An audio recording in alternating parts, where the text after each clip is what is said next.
बच्चों, कैसे हैं आप सब। आज हम हमारा पाठ प्रार्थना पढ़ेंगे और समझेंगे। इस पाठ को हम एक कविता के रूप में पढ़ेंगे। इस पाठ में हम देखेंगे कि नन्हे नन्हे बच्चे भगवान से प्रार्थना कर रहे हैं।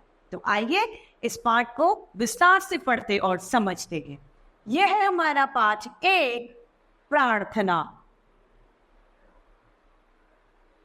हे जगदीश, हे भगवान, हम हैं छात्र मूढ़ अजान,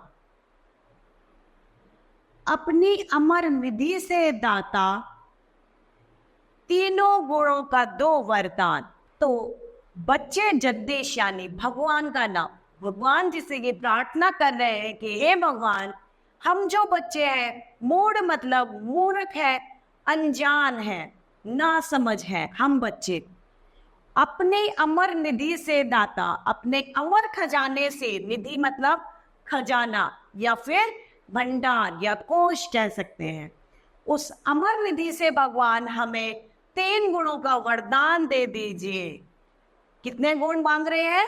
तीनों गुणों का वरदान हमें दे दीजिए। कहता है ठीक बात ही सदा कहें हम। क्या है? ठीक बात यानी हम सदा सच बोले, ठीक बात सदा ही कहें हम।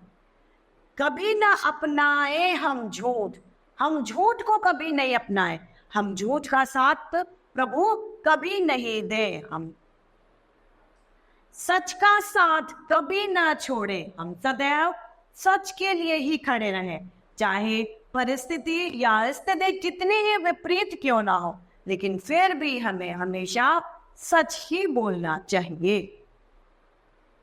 चाहे सब जग जाए रोट, चाहे हमसे सभी लोग नाराज हो जाएं, हमसे सभी लोग बुरा मान जाएं, लेकिन फिर भी हमें कभी भी सच का साथ नहीं छोड़ना चाहिए। ये ईश्वर हमें ऐसा वरदान दे दीजिए।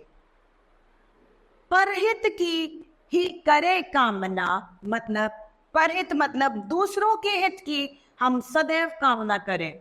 हम दूसरों की हित की बारे में सोचे, कभी भी उनको नुकसान करने के बारे में हमारी सोच न जाए।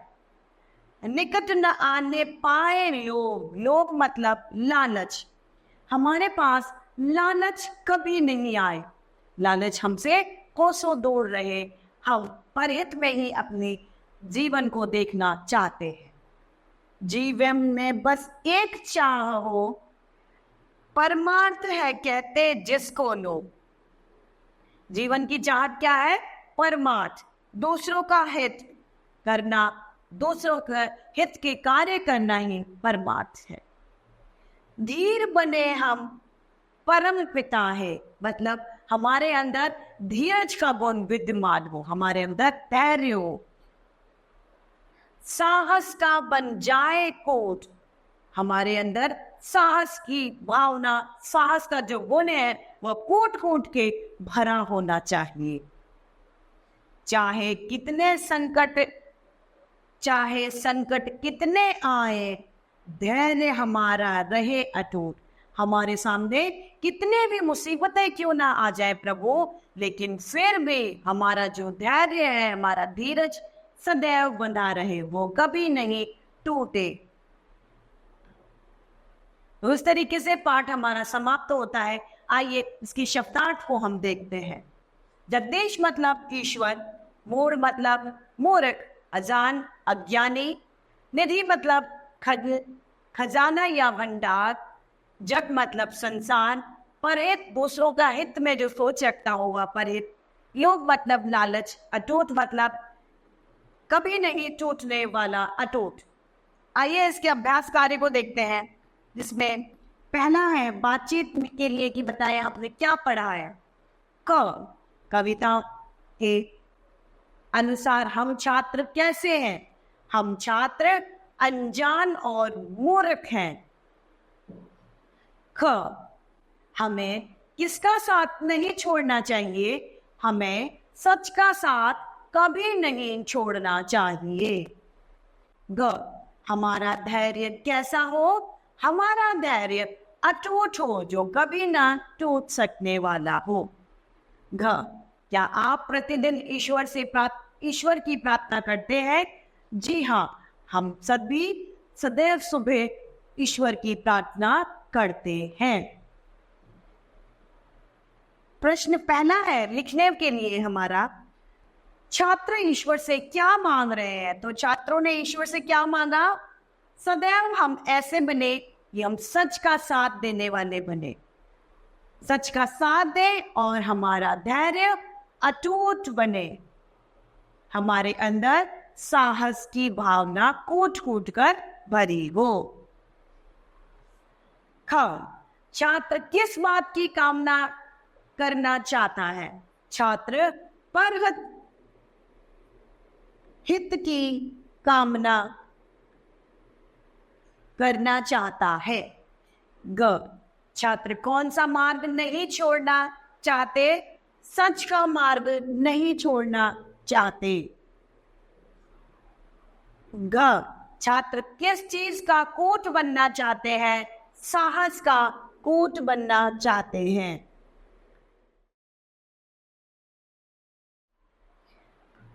प्रश्न दूसरा हमारा आता है जिसमें हमें रिक्त स्थान की पूर्ति करनी है, जिसमें हमें कविता की पंक्तियों को लिखना है। ठीक, अब देखते हैं कविता में। ठीक बात ही सदा कहें हम, कभी न अपनाए हम झूठ।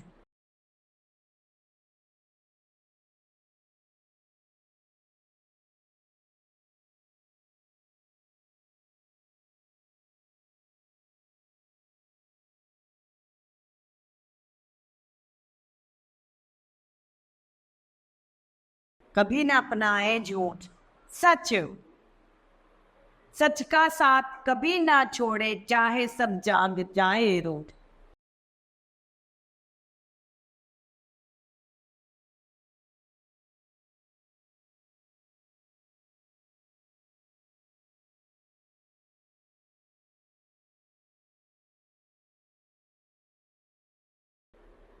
सच का साथ कभी ना छोड़े, चाहे सब जग जाए रूठ।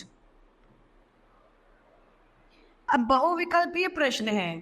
इसमें पहला है सही के सामने सही का चिन्ह लगाए। पहला, हे ईश्वर हम है छात्र, मूढ़ मूर्ख अज्ञानी, हम है मूढ़। दूसरा, बच्चे ने कितने गुणों का वरदान मांगा है? बच्चे ने 3 गुणों का वरदान मांगा है। तीसरा है, बच्चे कैसे धैर्य की मांग कर रहे हैं? बच्चे अटूट धैर्य या धीर या परामर्श, बच्चे अटूट धैर्य की मांग कर रहे हैं। अब है शब्दों का खेल, जिसमें पहला है विलोम शब्द। मूढ़ का ज्ञानी,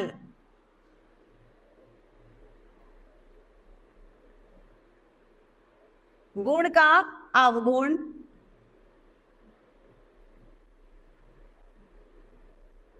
सच का झूठ और प्रेम का नफरत। नफरत या घृणा। दूसरा है प्रश्न, शब्दों को शुद्ध करके लिखिए, यानी सही करके लिखना है।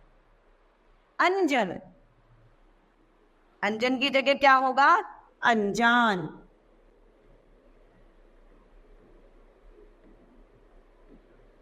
अनजान।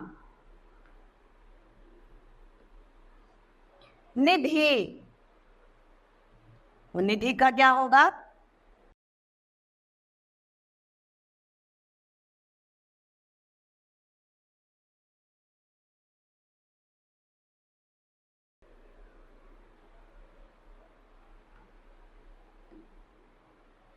अम्र नहीं उम्र।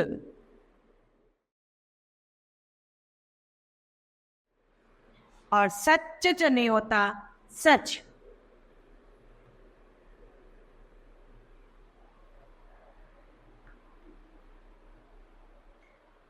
तो इस तरीके से बच्चों अपना ये पाठ समाप्त होता है। मैं आशा करती हूँ आप सभी लोगों को ये पाठ भली भांति रूप से समझ में आया होगा। तो आज के लिए इतना ही, फिर मिलते हैं। धन्यवाद।